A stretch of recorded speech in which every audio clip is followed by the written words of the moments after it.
Hey everyone, AMR back again with another Rocket League video. So in this one, I'm actually going to be doing something a little bit different. It seems that the most popular types of videos on the channel are Rocket League videos, and more specifically, some of the workshop-based videos.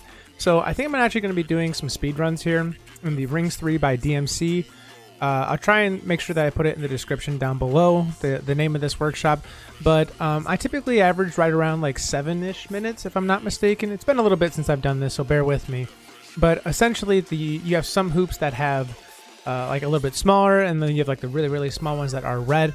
But for those of you that don't know, this is a really, really good workshop to just like warm up with. I try to do something similar to this, at least when I was starting out. I haven't done it in a while, and I think that's kind of indicative of my gameplay lately. But let's go ahead and jump right into it. You'll see what I mean here. You can feel free to continuously air roll or not air roll at all. It's totally up to you.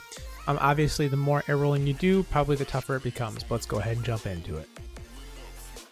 Here, I immediately jump right into the wall there. Alright, so we are going to be going for a speed run here. You always see people that try to like freestyle in this. Freestyling's okay, I guess, but for me personally, it's all about just like trying to be a little bit faster in the air and be a little bit more decisive. Not decisive. What's the word I'm trying to be throwing around here? I don't know. I guess more precise is the word I'm looking for with some of my movement. And aerials is one of those things that can be really, really unforgiving. The smallest little, deviation from the course could take you way off course, and then it's like really, really hard. You end up wasting a lot of boost.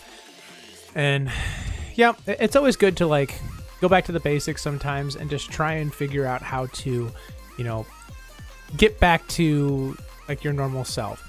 Whenever I find myself like getting a little squirrely too much in the normal matches, I try to go back into like a training pack, workshop, whatever, and then go back to the basics, figure out what's going on, and then try and correct it sooner rather than later, because you do not want those bad habits creeping up on you. So we're actually doing okay so far. I'm having a nice little mix up between continuous air rolling, and then in some of the tighter knit spots, I end up trying to do less air rolls to get me back on track there.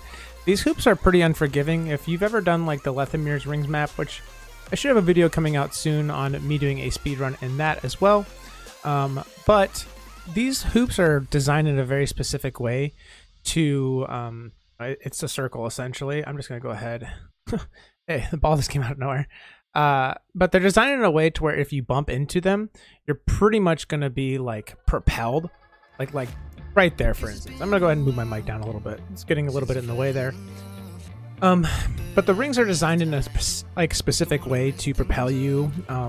Kind of don't hit the edge, because if you do, then like the whole goal of this is to get more precise with your aerials. So you definitely don't want the map to be super forgiving. Doing okay so far. Like I said, in certain situations that get a little too crazy, I end up having to slow down entirely. And then these are the really small ones that I was talking about. You have to be like dead on balls accurate. If you get a little bit of a bump there, then you are for sure going to hit the edge. And even in some dude, I don't know how some people can just like fly through that. Like, that takes a different type of precision. I end up usually doing okay in those. I end up doing okay. You have some of these like really large circles that get thrown in here. For the most part, it is a mix between the blue and the yellow, and then you have the occasional red. And you'll see here there's a section coming up that I am truly not a fan of. It just keeps getting smaller and smaller and smaller. And yeah, you'll see what I mean here in a second. But it's a really fun course. I think it's really well designed. DMC has a couple of different workshops out there in the Steam store, but I think that the predominant one that a lot of people like to default to is DMC Rings. There's many different deviations of DMC Rings, and I'll leave that up to the community here as to which one I end up doing. There is the ice variation, the lava variation, and then his newer one, well, not really new anymore, probably about a year old at this point, of the neon lights. Neon lights, in my personal opinion, since it is a completely different course, I think it's designed a little bit more catered toward beginner level than his more advanced DMC Ring one. The Lethamyr ring one is actually pretty challenging. I can pretty much fly through all the way up to level 16. Level 16 is where the rings get smaller, and it actually becomes a little bit more challenging to... Oh! No. Oh man, it's close. It ends up getting a little bit more challenging, and you have to be like super precise. And Lethamyr did a fantastic job with designing the rings in a certain way that is putting you in very like awkward positions. The camera angle is doing weird things. And so not only are you dealing with just like certain car mechanics, but you're also dealing with having to work around some of your camera settings in specific here. This is the part that I was talking about. Of course, your nose always gets itchiest whenever you have to be the most precise. Head and just see if I can plow through this really quick. So far, so good. We are back to a happy life here. A nice little hop skip. I'm gonna bean this one. What the?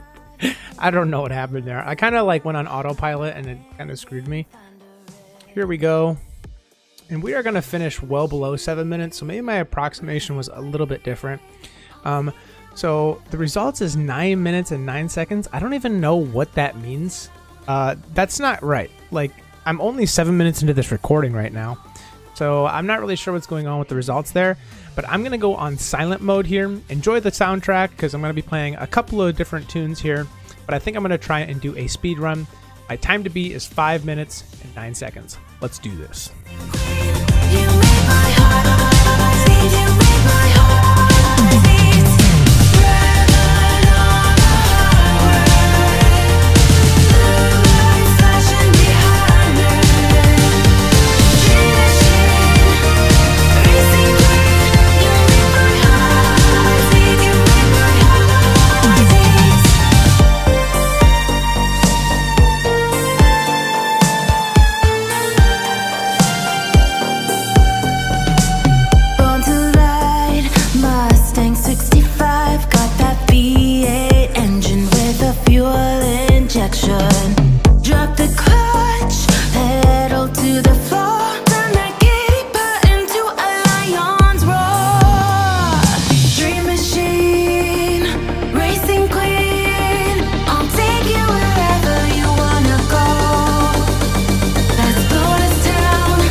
dark side. I wanna know your secrets. I wanna be your lifeline. So I wait for you, wait for me. Wait for you, wait for me. Tell me you're more than just a highlight. Pretty pictures on the outside. I hate to stare at you through these lights. So I wait for you, wait for me. Wait for you, wait for me. Click and scroll, I can't let you go. They say I'm addicted to you. Oh my god, I almost blew it right there. There's your time to beat right there. 4 minutes 19 seconds. We end up shaving off just about 50 seconds there. Probably closer to like 45 seconds, maybe 40 seconds. Or no, I'm sorry. Close to probably like a minute and 10 seconds if I don't try and do that little like saving at the end there. But that's going to do it for today's video. As always, if you like today's content, feel free to like, comment, subscribe. Check this map out. I think it's going to be super helpful for you long term. But as always, I'll catch you next. See you.